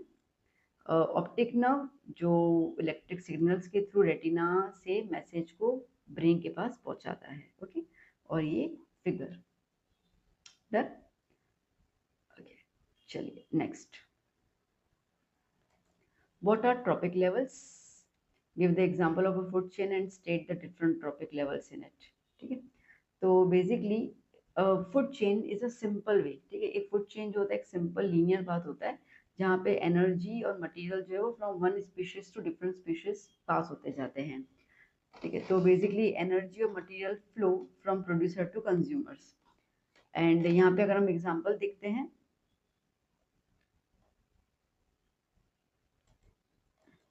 फूड चेन का, जैसे ग्रास है तो ग्रास फर्स्ट ट्रॉपिक लेवल पे आता है जो प्रोड्यूसर है। इंसेक्ट सेकंड ट्रॉपिक लेवल पे आता है जो प्राइमरी कंज्यूमर है। ये आपको आइडिया होगा, हमने सुबह वाले सेशंस में जो किए थे ना ऑब्जेक्टिव्स, उसमें ये काफ़ी थे। फ्रॉग जो थर्ड ट्रॉपिक लेवल में आता है और secondary consumer. Snake fourth trophic level में जो टर्शरी कंज्यूमर, और फिफ्थ में आउल, ठीक है, जो क्वाटरनरी कंज्यूमर आता है। ठीक है, वेल अपने यहाँ पे आउल का तो इतना है नहीं, तो आपके पास बेसिकली फोर्थ ट्रॉपिक लेवल तक है। फिफ्थ में मतलब ये प्रीडेटर्स आ जाते हैं यहाँ पर। ठीक है, तो ये कुछ आपके लिए है, तो ये आपको फूड ट्रॉपिक लेवल्स और फूड चेन का एग्जाम्पल देख के बताना है कि कौन कौन से ट्रॉपिक लेवल में आता है। पहला ट्रॉपिक लेवल प्रोड्यूसर, ठीक है, ध्यान देना, सेकंड नंबर मतलब इस कंज्यूमर का फर्स्ट नंबर हो गया। ट्रॉपिक लेवल का थर्ड नंबर मतलब कि कंज्यूमर का सेकंड नंबर हो गया। ट्रॉपिक लेवल का फोर्थ नंबर इसका मतलब कंज्यूमर का थर्ड लेवल हो गया। ठीक, कंज्यूमर से एक लेवल कम चलता है, तो याद करवाने की बात कर रही हूँ मैं। ठीक है, next, right a short note on ecosystem. अब इकोसिस्टम मतलब क्या होता है? देखो, जहाँ पर जितने भी लिविंग थिंग्स हैं और नॉन लिविंग थिंग्स हैं वो एक साथ मिलके रहते हैं, उसको हम बोलते हैं इकोसिस्टम। ठीक है, ये बेसिकली अर्थ को बैलेंस करके चलता है। तो जैसे कि बात कर लेते हैं कि शिप और लायन, ये दोनों का रिलेशनशिप इकोसिस्टम में ज़रूरी है, क्योंकि लायन खाएगा शिप को। ठीक है, and each relationship like this has an effect on the other creatures और प्लांट्स। फॉर एग्जाम्पल, जैसे अच्छे से दिया हुआ है कि अगर लायन शिप को ज़्यादा शिप को खा लेता है तो it has affect on plants too. क्यों? क्योंकि शिप खत्म हो जाएगी तो शिप्स पूरी खत्म हो जाएंगी तो प्लांट को कौन खाएगा? तो प्लांट की मात्रा बढ़ती जाएगी। ठीक है, so since there aren't many sheeps to eat the plants, तो हर इकोसिस्टम में हर ऑर्गेनिज्म का एक इम्पोर्टेंट रोल होता है। ठीक है, अगर इसमें से एक भी इकोसिस्टम में अगर कोई भी एनिमल ऊपर नीचे हो जाता है, मतलब संख्या कम हो जाती है, एक की संख्या ज़्यादा हो जाती है, तो बैलेंस जो है वो बना हुआ नहीं रहता, उसमें हार्म हो जाता है। So disturbance could be anything like ranging temperature rise होना, सुनामी आना, इंडस्ट्रियल पॉल्यूशन होना, कुछ भी आ सकता है इसके अंदर। ठीक है, तो इसके लिए बैलेंस करना ज़रूरी है ना। What is a homologous series? State any four characteristics homologous series. Homologous series is the series of compound, ठीक है, जिनकी प्रॉपर्टी सेम होती है, they have the same functional group, और उनके मेंबर्स के बीच में गैप होता है CH2 का, और मास का गैप होता है 14 यूनिट का। ठीक है, जैसे कि आप देख पा रहे हैं एग्जांपल अच्छे से, मीथेन CH4, इथेन। देखो, अब यहाँ पे देखो, इथेन हम लोग ऐसे C2H6 लिखूँ ना मैं, ये CH4 है, तो कितना गैप आया? एक C, और यहाँ पे 4 हाइड्रोजन, यहाँ पे 2 हाइड्रोजन है, मतलब 6 है तो 2 का गैप आया, है ना। सिमिलरली प्रोपेन लिख दो तो क्या हो जाएगा? C3H8, तो कितना गैप आया? CH2। इसको लिख दो तो C4H10, कितना गैप आया? CH2, तो CH2 का गैप आता है इसके अंदर।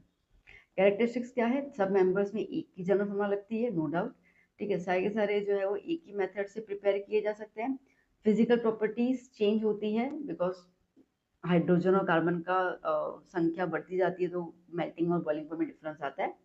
होमोलॉगस सीरीज के प्रॉपर्टीज, जो केमिकल प्रॉपर्टीज है वो सेम होते हैं, फिजिकल चेंज होते हैं, केमिकल सेम होते हैं। ठीक है, next, state right hand thumb rule. Right hand thumb rule, if you are holding a electric conductor, ठीक है, इन राइट हैंड इन सच अ वे कि आपका उंगली, अंगूठा ऊपर है, उंगलियां फोल्ड है। ठीक है, तो ये जो अंगूठा है ये आपको बताएगा डायरेक्शन ऑफ करंट, मतलब मैग्नेटिक फील्ड। ठीक है, अच्छा sorry, right hand thumb rule है ना। हाँ, तो मैंने फ्लेमिंग का क्यों पिक्चर डाला है इसके अंदर?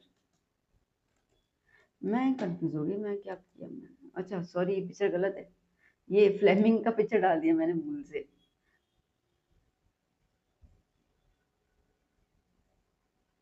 हाँ, ओके, स्टेटमेंट सही है, पिक्चर गलत है, मैं क्या हो गया ये। ठीक है, तो स्टेट कंडक्टर है, तो आपने इसको यूं कनेक्ट किया। ठीक है, तो अब क्या होगा ना, this gives you the direction of electric current and this gives you the direction of the magnetic field.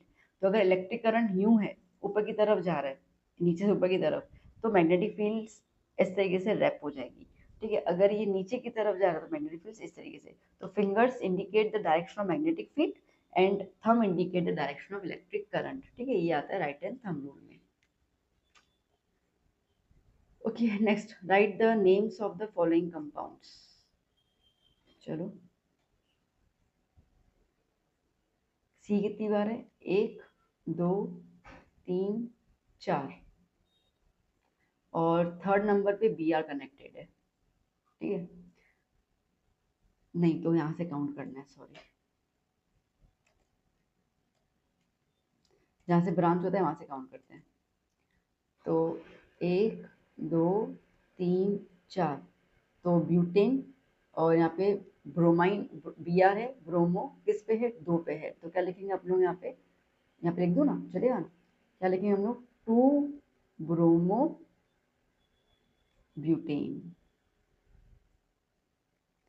ठीक है, सिंगल बॉन्ड है इसके लिए AN ही आया, चार कार्बन है इसके लिए ब्यूटेन आया, ब्रोमो है किस नंबर पे? ब्रोमाइन है सेकंड नंबर पे है, तो सेकंड नंबर लिख दिया।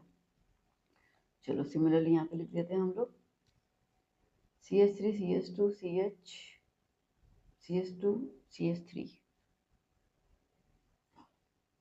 चपरा कंपाउंड दिया हुआ है इन लोगों ने।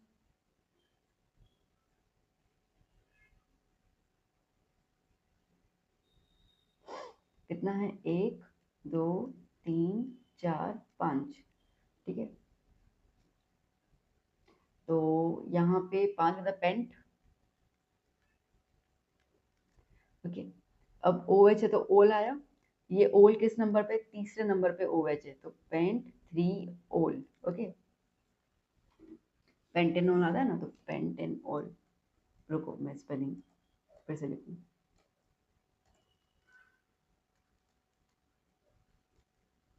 पेंटेन 3 ओल, थर्ड नंबर पे ओल, ठीक है। यहाँ पे देख लेते हैं, ये आया 1 2 3 4, यहाँ पे भी फंक्शन होता है वहां से काउंट होता है। तो कितने हैं, 1 2 3 है, 3 मतलब प्रोपीन, और CHO इज एल्डिहाइड ग्रुप, तो क्या लिखेंगे आप लोग, प्रोपेनाल, ठीक है। अब देखो यहाँ पर 1 2 3 4, 4 है, और बीच में C double O is ketone group, 4 है तो क्या हो जाएगा, ब्यूटेनॉन, ठीक है, डन। चलिए यहाँ पे भी देख लेते हैं, 2 C है और Br है तो क्या हो जाएगा, ब्रोमो ब्रोमो इथेन। इसमें क्या होगा, CH डबल बॉन्ड, तो ऐसे लिखूं HCHO, है ना, तो ये क्या बन गया, मीथेनाल, एक ही सी है ना, मीथेनाल। इसको आप फॉर्माल्डिहाइड भी लिख सकते हो, फॉर्माल्डिहाइड। यहाँ पे देखो तो 1 2 3 4 5 6, 6 कार्बन है और 3 बॉन्ड है, मतलब ट्रिपल बॉन्ड है, तो 6 में ट्रिपल बॉन्ड हेक्साइन, ठीक है, done, okay. Next question, what is presbyopia, state its causes and how it is corrected, ठीक है। चांसेस है इस बार प्रेसबायोपिया आने के, लेट्स सी। नाउ प्रेसबायोपिया एक कॉमन डिफेक्ट है जो जनरली आपको ओल्ड एज में नजर आता है, ठीक है। कोई भी ओल्ड पर्सन को बेसिकली ना वो नजदीक की चीज अच्छे से दिख पाता है, ना दूर की चीज अच्छे से दिख पाता है, ठीक है। तो प्रेस बायो का जो नियर पॉइंट है ग्रेटर देन 25 सेंटीमीटर होता है, धीरे धीरे वो इंक्रीज होता है, जैसे जैसे ओल्ड एज होती है ना, तो आई के धीरे धीरे वो इंक्रीज हो जाता है उसका सेंटीमीटर। अब प्रेस बायोपिया क्यों होता है, रीजंस दो याद कर लेना। सबसे पहले सिलेरी मसल्स बहुत वीक हो जाते हैं, और दूसरा आई लेंस का फ्लेक्सिबिलिटी जो है ना कम हो जाता है, जल्दी से वो आंख अकोमोडेट नहीं कर पाती है। तो प्रेसबायोपिया के लोग जो वो रीड्स लेटर को रीड नहीं कर सकते हैं विदाउट स्पेक्टेकल्स, ठीक है। और ये मायोपिया हाइपरमेट्रोपिया दोनों रेंज में हो सकता है, मतलब कि अगर एक इंसान के पास ऑलरेडी मायोपिया है तो फिर भी प्रेसबायोपिया तो हो ही सकता है, कोई बड़ी बात नहीं है। इसको हम करेक्ट कर सकते हैं bye using the focal length lens, ठीक है। तो bye focal length consist of the convex lens और कॉनकेव लेंस, दोनों होता है उसके अंदर, done. Now last question of the today's session, and again all the best for tomorrow's exam. How can ethanol and ethanoic acid be differentiated on the basis of their physical and chemical properties? तो पहले बात करते हैं physical properties की। Ethanol का smelling बहुत sweet होता है, has a very pleasant smell, जबकि इथेनॉइक का जो होता है विनेगर, चाइनीज में देखा होगा ना, ethanol has a burning taste, जबकि इसका जो होता है खट्टा टेस्ट होता है। Boiling point of ethanol is very low 351 kelvin, जबकि इथेनॉइक एसिड का कितना होता है 391 केल्विन, ठीक है। केमिकल प्रॉपर्टीज की बात कर लेते हैं हम लोग, तो इथेनॉल का लिटमस पेपर पे कोई भी एक्शन नजर नहीं आता है, जबकि इथेनॉइक एसिड एसिड है ना, इसके लिए वो ब्लू को कन्वर्ट कर लेगा रेड लिटमस में, ठीक है। इथेनॉल का कोई भी रिएक्शन सोडियम हाइड्रोजन कार्बोनेट के साथ नहीं होता है, बट किंतु परंतु इथेनॉइक एसिड का होता है। जब भी इथेनॉइक एसिड Na2CO3 रिएक्ट करेगा तो क्या बनाएगा, सोडियम एसीटेट, ठीक है, और CO2 और H2O बाहर निकलेगा, डन। ठीक है, इसको आपको CO2 आया तो कौन सा एफरवेंसेस होता है, ब्रिस्क एफरवेंसेस, बुलबुले निकलते हैं ना, ठीक है, वहां से। ठीक है बेटा, क्लियर। सो यहाँ पे हम लोगों ने कंप्लीट कर दिए और एक्स्ट्रा क्वेश्चंस। सो अच्छे से लर्न करके जाइए, थोड़ी सी मेहनत और करनी पड़े, आज रात को कर लीजिएगा। ठीक है, इतना मटेरियल आप करके जाएंगे और करेंगे ना तो मतलब किसी माइकल लाल की ताकत नहीं है आपको, आपका पेपर कोई बोले कि खराब हो जाए, पॉसिबल ही नहीं है। ठीक है, इतना अच्छा मटेरियल मैंने आपको प्रोवाइड किया है। तो बस भगवान आपको सद्बुद्धि दे, आप अच्छे से पेपर लिखिए, काम होके जाइएगा, टेंशन लेने की ज़रूरत नहीं है। अभी बस कुछ ही देर में मैं आपको कुछ टिप्स भी शेयर करने वाली हूँ रिगार्डिंग द एग्ज़ाम, तो उसको ज़रूर सुनिएगा। एंड मिलते हैं उस वीडियो में। Till then keep study, keep hard working. Bye bye, take care, God bless you all, bye bye.